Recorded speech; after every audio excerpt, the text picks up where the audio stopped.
The locksmith arrived at my mountain house before my family did. I didn't invite him. I didn't invite any of them. But when you post one photo of a peaceful Christmas deck overlooking snow-covered pines, apparently you're issuing an open invitation to the people who forgot you existed for the last 15 years. My mother's text came exactly 9 minutes after I hit post. Perfect. Julian and Bree can move in Friday. The baby needs mountain air. No question mark. No, can they? Just logistics. Like I'd been holding the space for them all along. 3 days later, I watched from my kitchen window as my brother's SUV crunched up the gravel driveway, loaded with suitcases, a portable crib, and the kind of confidence that comes from never being told no. Behind them, my parents' sedan. Then my aunt's minivan. Then two cars I didn't even recognize. They brought a locksmith because they assumed I'd lost the spare keys. They brought enough luggage for a month. They brought a meal rotation schedule, already laminated. What they didn't bring was an invitation from me, because there wasn't one. See, for 15 years, my family forgot to invite me to Christmas. Not once, not twice. 15 consecutive years. Every holiday, every gathering, every important family moment. I got the apology text 3 days later. Oh my God, Faith, it completely slipped our minds. You're just so independent. So this year, I did something they never expected. I disappeared. I bought a house 6 hours north, tucked between frozen lakes and silence, and I posted one photo. Just to see what would happen. Turns out I wasn't escaping my family.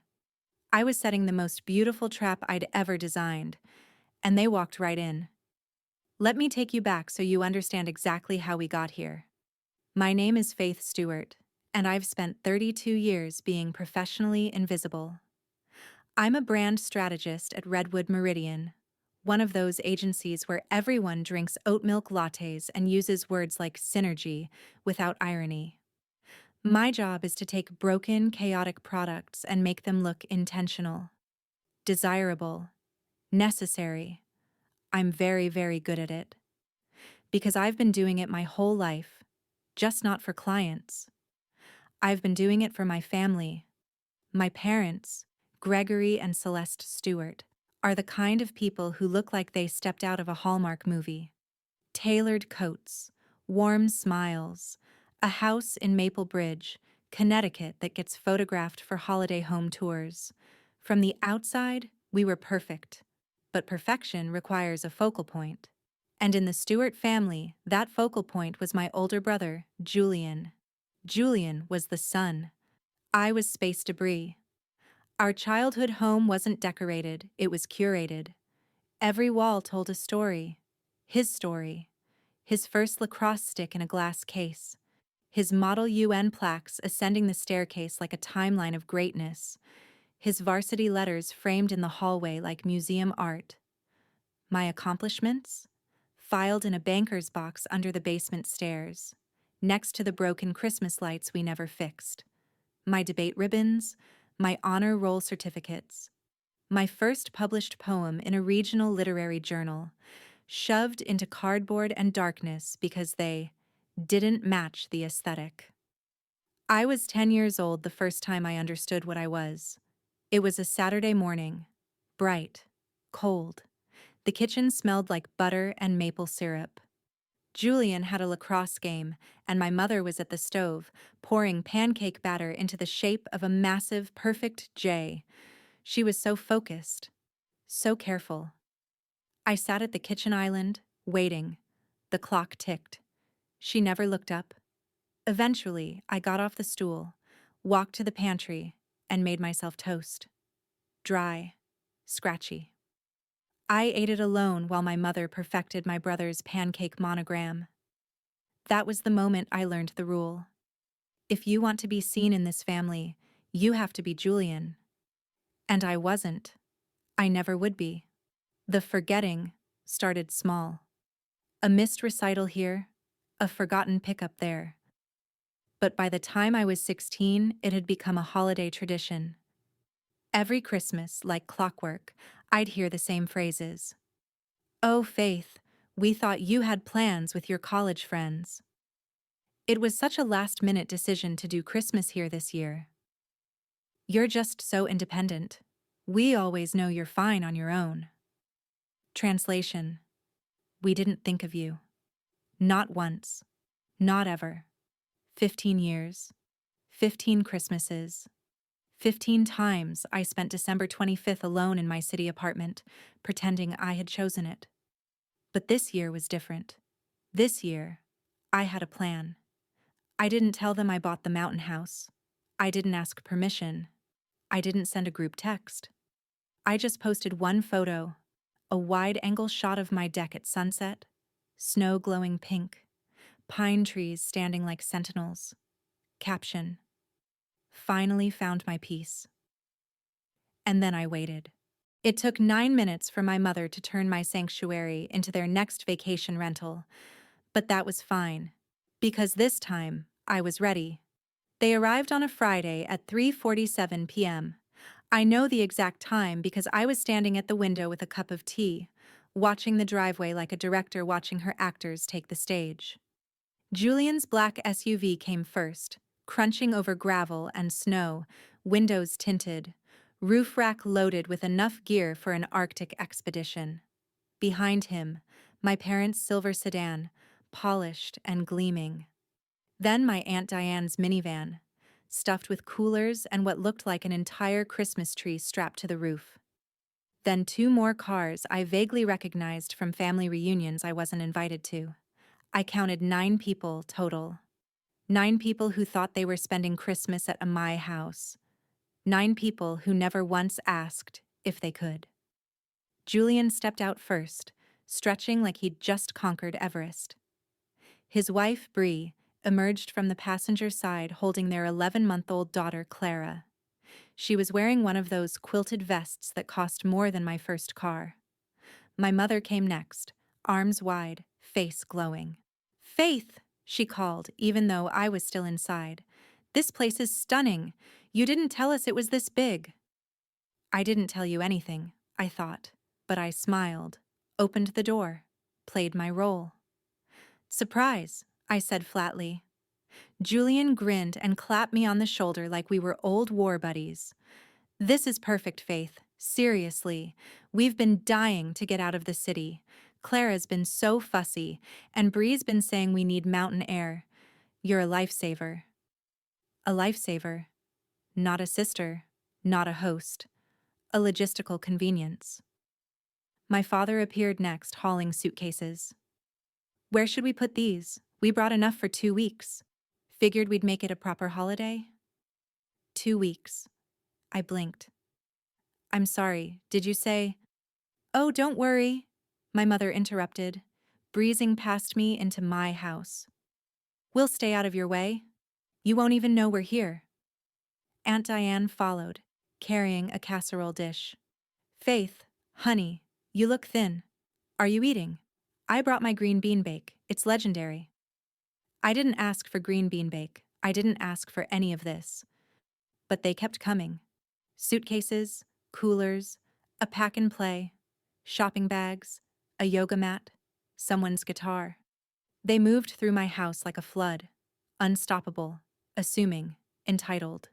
Within 30 minutes, they had claimed every bedroom. Julian and Bree took the master suite. My suite. The one with the fireplace and the balcony overlooking the lake. "This is perfect for Clara's naps," Bree said, smiling sweetly. "You don't mind, right?" I minded, but I smiled back. Of course not. My parents took the second largest room. Aunt Diane and her husband took the guest room. The cousins I barely knew claimed the loft. I ended up with the pull-out couch in the den, in my own house. My mother found me there an hour later, staring at the wall. "You're so sweet to host us, Faith," she said, squeezing my shoulder. "I know you're used to being alone, but isn't this nice? A real family Christmas?" I looked up at her. She was glowing, genuinely happy. Because for her, this was perfect. She had her son. her grandchild, her picture-perfect holiday. And me? I was the backdrop, the set piece, the place where the magic happened. Not the magic itself. I smiled. Yeah, Mom, it's perfect. And I meant it. Because they had no idea what was coming. By Saturday morning, they had turned my sanctuary into a Stewart family production. I woke up on the pull-out couch, because apparently that's where you sleep in your own house when you're not Julian, to the sound of my mother's voice echoing from the kitchen. Okay, everyone, gather round. I printed the schedule. I sat up, my back screaming from the couch's medieval torture springs, and shuffled toward the noise. The kitchen was full. My entire family, crowded around the island, holding mugs of coffee from my coffee maker, eating bagels from my pantry, acting like this was a resort they'd paid for. My mother stood at the head of the table holding a laminated sheet of paper. Laminated. She had laminated a schedule for my house. All right, Stewarts, she announced, beaming. I know we're all excited to be here, so I thought it would be helpful to organize our days, keep things flowing smoothly. Julian raised his mug. Classic, Mom. Bree giggled. I wanted to scream. My mother continued, unaware that I was unraveling in real time. So, here's the breakdown. Every morning we'll rotate breakfast duties. Aunt Diane, you're up first today. Tomorrow, Julian and Bree. Faith, you're on Sunday. I blinked. I'm on breakfast duty? Of course, honey. Everyone contributes. That's what family does. I opened my mouth, closed it. She kept going. Afternoons are free time, hikes, games, whatever. But every evening at 6, we gather for family dinner. I've assigned cooking teams. She smiled at me. Faith, you're paired with your father on Wednesday. He'll sous chef, you lead. It'll be great bonding time. Bonding. With the man who forgot my birthday 3 years in a row. Julian leaned back in his chair. This is awesome, Mom. Very efficient. Thank you, sweetheart. I stared at the laminated schedule she slid across the counter toward me. My name was on it 6 times. 6 obligations. In my own house. For a holiday I didn't agree to host. I felt something crack inside me. Not break. Just shift. Wow, I said quietly. You really thought of everything. My mother smiled. I know how much you love organization, Faith. You get that from me. No, I thought. I get used from you. But I smiled back. It's perfect. Later that afternoon, I escaped to the back deck. The air was sharp and clean, the kind of cold that wakes you up. Snow blanketed the pines. The lake was frozen, smooth as glass. This was why I bought this place. Silence. Space. Distance. And now it was full of people who saw me as furniture. I pulled out my phone and opened the family group chat. The one I'd muted months ago. I scrolled back. Thanksgiving. Faith, you're coming, right? Oh, wait, never mind. We already did the head count. Mom's birthday dinner. We thought you were busy with work. Julian's promotion party. It was immediate family only. I was immediate family. I was just never immediate enough. I stared at the schedule in my hand. Breakfast duty, dinner duty, cleanup rotations. They didn't come here to spend time with me. They came because I had space. And they took it. Like they always did. I looked out at the frozen lake, and for the first time in days, I felt something other than anger. I felt clarity. They thought they were on vacation, but they weren't. They were in my world now, and I was about to teach them what it feels like to be forgotten. One carefully planned moment at a time. I pulled out my notebook, and I started writing. Sunday morning, I made my first move. It was small, calculated, invisible. I've learned that revenge isn't about explosions, it's about erosion. At 6:15 a.m., I slipped out of the house and drove 20 minutes into town. I found the only grocery store open early, a small organic market that smelled like firewood and locally sourced pretension. I bought oat milk, gluten-free bread, almond butter, coconut yogurt, vegan cheese. Then I went home, quietly restocked the fridge, and hid everything they'd brought. The dairy, the butter, the bacon, the real eggs. All of it went into a cooler in the garage.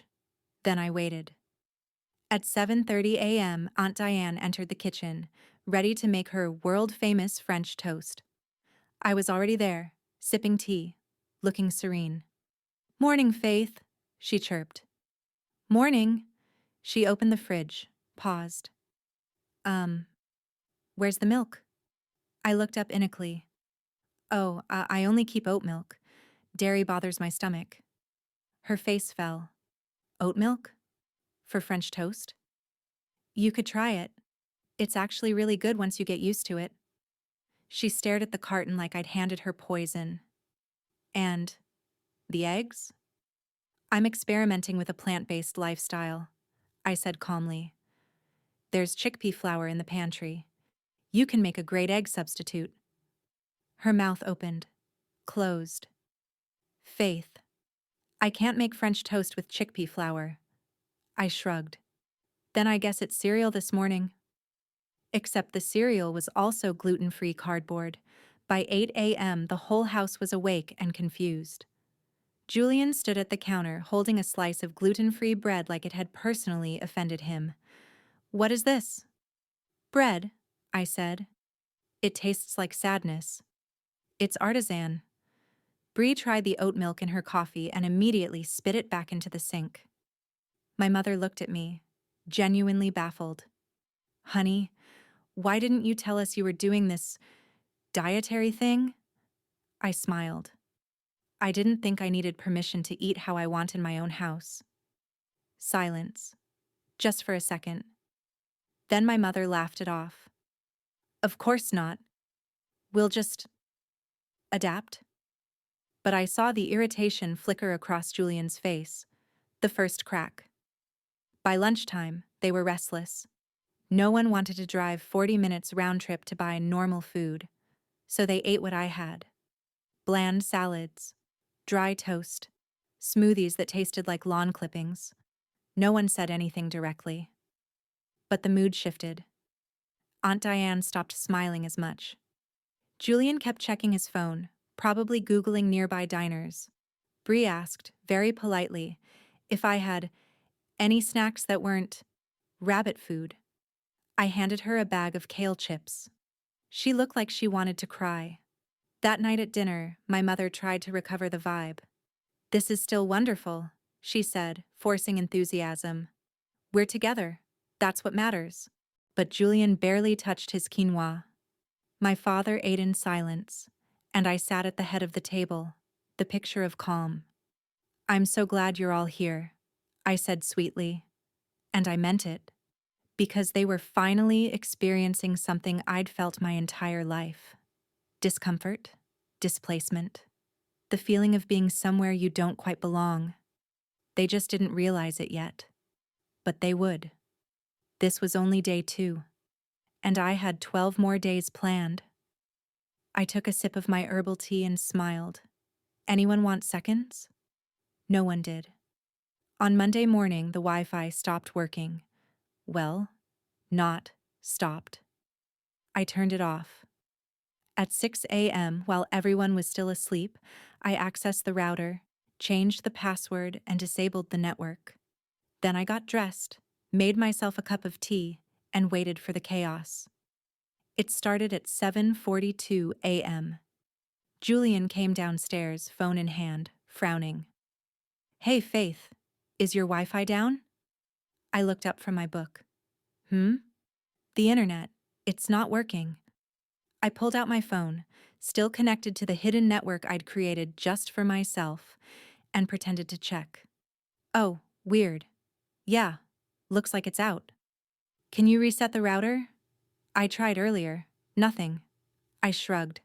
"Must be the storm last night. Sometimes the signal gets knocked out up here in the mountains. Could be a few days before they fix it." His face went pale. A few days? Yeah. Remote living. I smiled.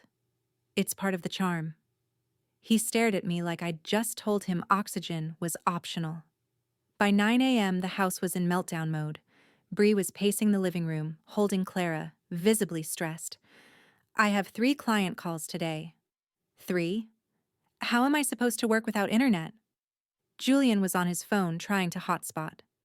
I've got 1 bar. 1. This is insane. My mother tried to stay positive. Maybe this is a good thing. A digital detox. We can really be present with each other. Julian shot her a look. Mom, I have a presentation due Wednesday. So work on it offline, sweetheart. It's a shared Google Doc. I sat on the couch, reading my book, radiating peace. Aunt Diane appeared, looking frazzled. Faith? Honey, is there a library nearby? Somewhere with public Wi-Fi? About 45 minutes away, I said. But they close at noon on Mondays. Her face fell. You're welcome to drive into town, though, I added helpfully. The coffee shop might have Wi-Fi. I think. That was the key phrase. Just enough uncertainty to make the trip feel pointless. No one left. By lunchtime, the irritation was palpable. Julian kept refreshing his email, swearing under his breath. Bree had given up entirely and was just bouncing Clara on her hip, staring out the window like a prisoner. My father sat at the kitchen table doing a crossword puzzle in print like it was 1987. And my mother? She was trying so hard to make this work. Let's play a board game, she suggested brightly. No one responded. Or charades, Julian groaned. Mom, I'm not 12. Well, we have to do something. I closed my book. You could go for a hike. The trails are beautiful. It's freezing, Aunt Diane muttered. Or just relax, I said. Isn't that why you came? To unwind? The room went quiet. Because no, that wasn't why they came. They came because they assumed I'd provide everything they needed. Space, food, convenience, entertainment, and infrastructure. But I wasn't providing anything anymore. I was just here, watching. That night, Julian cornered me in the kitchen. Faith. Seriously, what's going on? I looked at him, wide-eyed. What do you mean? The food, the internet, this whole vibe. I don't know what you mean, Julian. I'm just living my life. This isn't your life. You're being weird. I tilted my head. Weird how? He struggled to put it into words. Because what could he say? You're not bending over backward to accommodate us? You're not making everything easy? You're not being invisible? He couldn't say that. So he just shook his head and walked away. And I smiled. Because he was starting to feel it. The discomfort of being unwelcome. And we were just getting started. On Tuesday morning, the heat stopped working. Or rather, I made it stop. At 5:30 a.m., I slipped down to the basement and adjusted the thermostat system. The main floor stayed warm, barely. But the upstairs, where everyone else was sleeping, I set it to 58 degrees. Then I went back to bed in the den, wrapped in the extra blankets I'd hidden in my closet. And I waited. At 6:47 a.m., I heard the first complaint. Why is it so cold up here? Bree's voice sharp and confused. Then Julian. Is the heat on?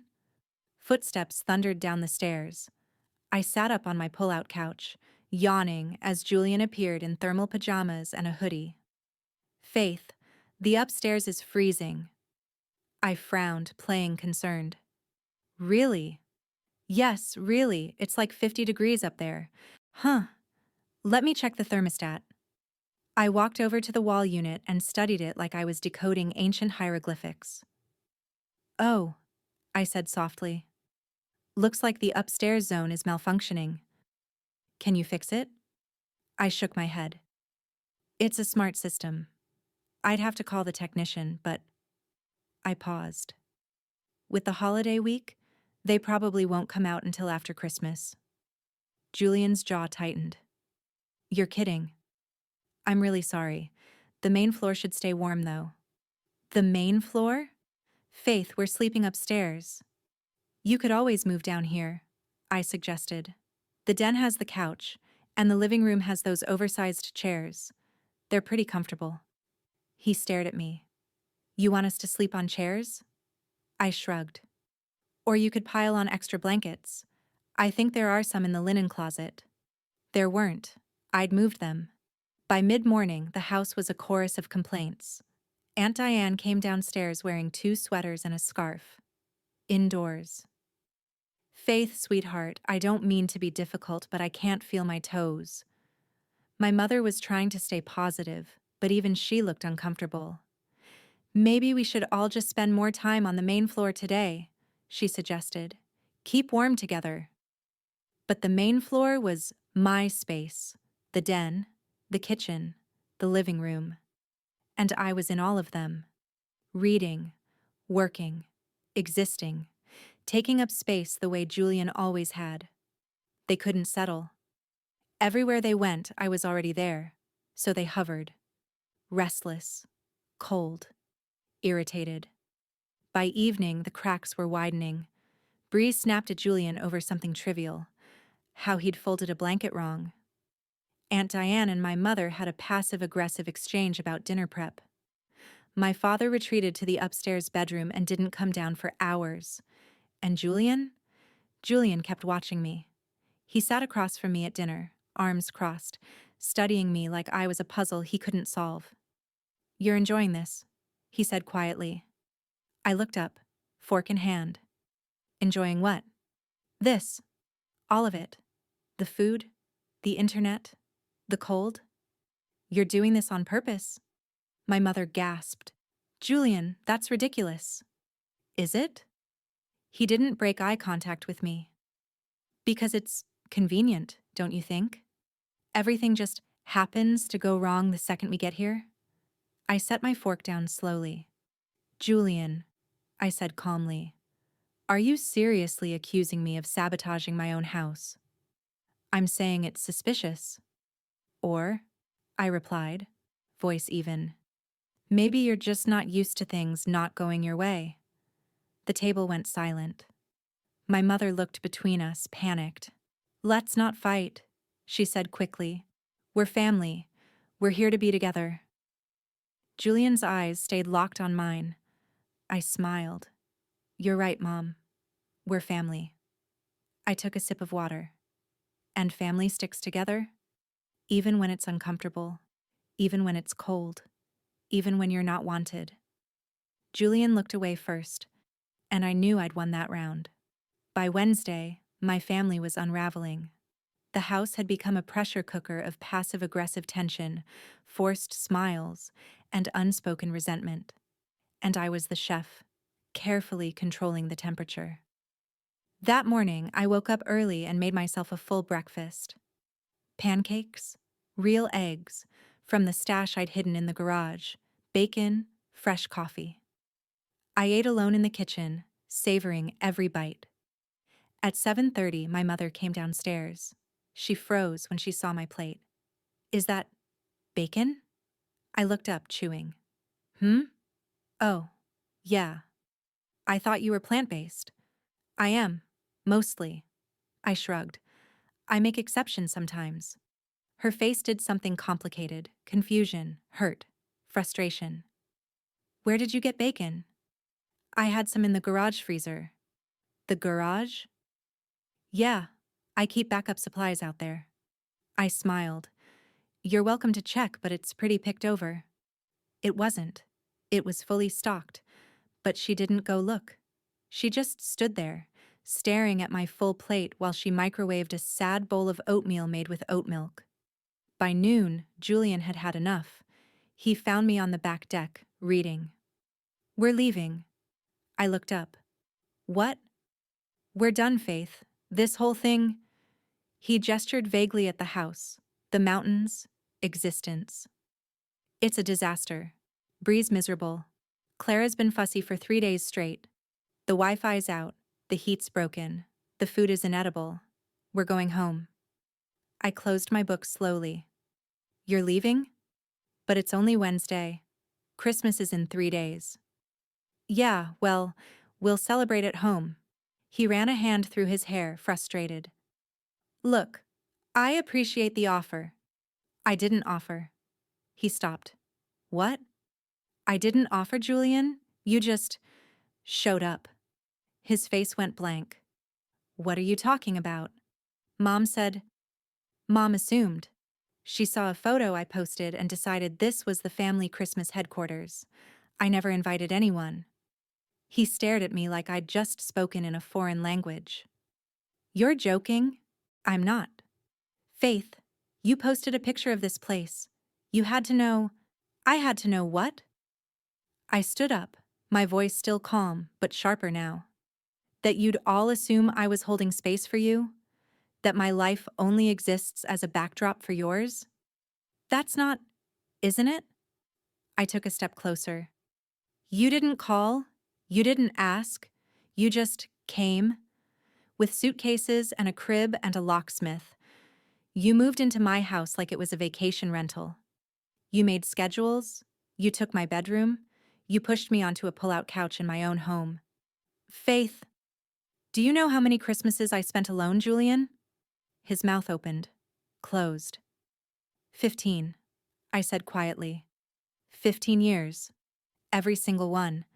And every year I got the same apology. Oh, we thought you had plans. Oh, it slipped our minds. Oh, you're so independent. We didn't mean. You didn't think. There's a difference. The wind picked up, cold and sharp. Julian looked at me, really looked, maybe for the first time in years. So what is this? He asked. Revenge? I smiled. No, Julian, this is boundaries. He didn't know what to say to that, so he just turned and walked back inside. An hour later, I watched from the window as they packed up. Suitcases, coolers, the crib. My mother came to say goodbye, her eyes wet. I don't understand why you're doing this, Faith. I looked at her. I'm not doing anything, Mom. I'm just living my life. But we're your family. I know, I said softly. I've always known. She left without hugging me, and one by one they drove away. The house was silent. Not empty. Silent. There's a difference. Empty is hollow. Vacant. Cold. Silence is full. Rich. Mine. I stood in the middle of the living room, looking at the space they'd left behind. The couch cushions were askew. Someone had left a coffee mug on the side table. There was a stray sock under the chair, evidence of occupation. But they were gone. I walked to the thermostat and turned the heat back up.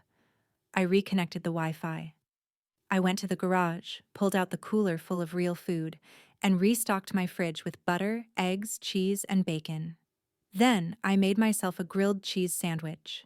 A perfect, golden, crispy, real grilled cheese. I sat on the deck, wrapped in a blanket, and ate it while the sun set over the frozen lake. And for the first time in 15 years, I felt something I didn't know I'd been missing. Peace. Not the forced kind, not the I'm fine kind, actual peace. That night, my phone buzzed. A text from my mother. Faith, we need to talk. What you did was hurtful. We came all that way to spend time with you, and you made us feel unwelcome. I don't understand what's happened to you. I read it 3 times. Each time, it made less sense. They came all that way. To spend time with me? I opened the family photo album on my phone and scrolled back. Thanksgiving, 2 years ago. Everyone gathered around the table. I wasn't in the photo. I was the one holding the camera. Julian's promotion dinner. The whole family dressed up, glasses raised. I wasn't there. I wasn't invited. Christmas, last year. Matching pajamas, hot cocoa, a perfectly styled tree. I spent that day alone, eating Chinese takeout and pretending I'd chosen it. I looked at the text again. You made us feel unwelcome. Yeah, I did. And it took them 3 days to realize what I'd felt for 3 decades. Another text came through. This one from Julian. I don't know what your problem is, Faith, but you've changed. You used to be easygoing. Now you're just bitter. Maybe some therapy would help. I laughed out loud. Bitter. That was the word they were going with. Not hurt, not forgotten, not invisible. Bitter. Because God forbid I stopped accommodating them. I didn't respond. I didn't need to. On Christmas Eve, I woke up to 12 inches of fresh snow. The world outside was pristine, untouched, glowing. I made coffee, put on a record, and sat by the fire. No schedule, no obligations, no one asking me to sous chef their holiday fantasy. Just me. My phone buzzed again. Another text. This time from my father.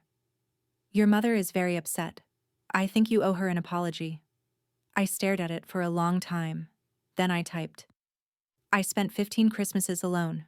I don't think I'm the one who owes an apology. I hesitated. Then I hit send. He didn't respond. None of them did. And that told me everything I needed to know. They weren't sorry. They were inconvenienced. There's a difference. That night, I decorated my own tree. A small one, just for me. White lights. Simple ornaments. No monogrammed stockings. No color-coded themes. Just a tree that made me happy. I stood back and looked at it, glass of wine in hand. And I realized something. This was the first Christmas I'd ever had that was actually mine, not theirs, not Julian's, not a set piece in someone else's story. Mine. I raised my glass to the empty room. Merry Christmas, Faith. And I meant it. The days after Christmas were quiet. No calls, no texts, no apologies, just silence. The kind that makes things clear. I spent the week hiking, reading, cooking meals just for myself. I watched the lake freeze deeper. I listened to the wind move through the pines. I existed without explanation, and it felt like waking up. On New Year's Eve, I got a single text. From Nana Ruth. She was the only one who ever really saw me, the only one who remembered my birthday without a Facebook reminder, the only one who sent me cards with handwritten notes instead of generic signatures. Faith, honey, I heard what happened. I'm proud of you. Love, Nana. I sat on the couch and cried. Not sad tears. Relief tears. Because someone understood. On January 2nd, I got an email. From Julian. The subject line, we need to talk. I almost deleted it, but curiosity got the better of me. I opened it. Faith. I've been thinking about what you said, and I talked to Bree, and maybe you're right. Maybe we did assume. Maybe we took advantage. I don't think we meant to, but I can see how it happened. Mom's been upset. She doesn't understand, but I think I'm starting to. You've always been the easy one, the one who didn't need anything, the one who just handled things. And I think we got used to that. We stopped checking in. We stopped asking. I'm sorry. I don't know if that's enough, but I wanted to say it. Julian. I read it twice. It wasn't perfect. It didn't undo 15 years. But it was the first time anyone in my family had ever said, maybe we were wrong. I didn't respond right away. I needed to sit with it, to decide what I actually wanted. A week later, I sent a reply. Julian. Thank you for saying that. It means more than you know. But I need you to understand something. I'm not angry because you didn't invite me to Christmas. I'm angry because you never noticed I wasn't there. I'm not bitter because I was forgotten. I'm exhausted because I spent 30 years making myself small so you could be big. I don't want an apology. I want things to change. If you're serious about that, then we can talk. But if this is just guilt, save it. I'm done being your emotional cleanup crew. Faith. He responded the same day. Understood. Let me know when you're ready. It wasn't much, but it was something. In February, my mother called. I almost didn't answer, but I did. Faith. Her voice was small, uncertain. Hi, Mom. I don't know what to say. That's okay. A long pause. Did we really forget you? That many times? I closed my eyes. Yes. She was quiet for a long time. Then softly, I'm so sorry. It wasn't enough to fix everything, but it was a start. By spring, things were different. Not perfect, not healed, but different. Julian called once a week, just to check in. My mother sent me flowers on my birthday, with a real card. My father, well, he was still my father. But he was trying. And me? I stayed in my mountain house. I kept my boundaries.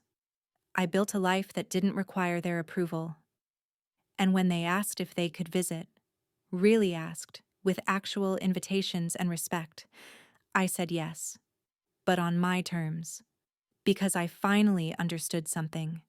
You can love your family and still protect yourself from them. You can forgive without forgetting.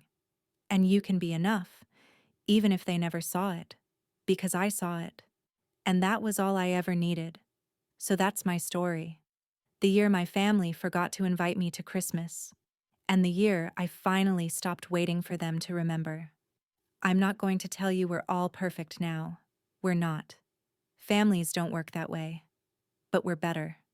And more importantly, I'm better. I learned that boundaries aren't cruel. They're necessary. I learned that being invisible doesn't make you noble. It makes you exhausted. And I learned that the people who truly love you will respect your space, your voice, and your worth, without you having to shrink to earn it. If you've ever felt forgotten, overlooked, or like the backup plan in your own life, I see you. You're not bitter. You're not dramatic. You're not asking for too much. You're asking to be seen. And you deserve that. So that's my story. The year my family forgot to invite me to Christmas. And the year I finally stopped waiting for them to remember. I'm not going to tell you we're all perfect now. We're not. Families don't work that way. But we're better. And more importantly, I'm better. I learned that boundaries aren't cruel, they're necessary. I learned that being invisible doesn't make you noble, it makes you exhausted. And I learned that the people who truly love you will respect your space, your voice, and your worth, without you having to shrink to earn it. If you've ever felt forgotten, overlooked, or like the backup plan in your own life, I see you. You're not bitter. You're not dramatic. You're not asking for too much. You're asking to be seen. And you deserve that. If this story resonated with you, do me a favor. Hit that like button. Subscribe if you haven't already. Drop a comment and tell me, have you ever been the forgotten one in your family? How did you handle it? I read every single comment. And I promise, your story matters. Also, I've got more stories coming. Real ones, raw ones, the kind that make you feel less alone. So stick around. Thanks for listening. And remember, you were never the problem. You were just surrounded by people who couldn't see your worth. Now go build your mountain.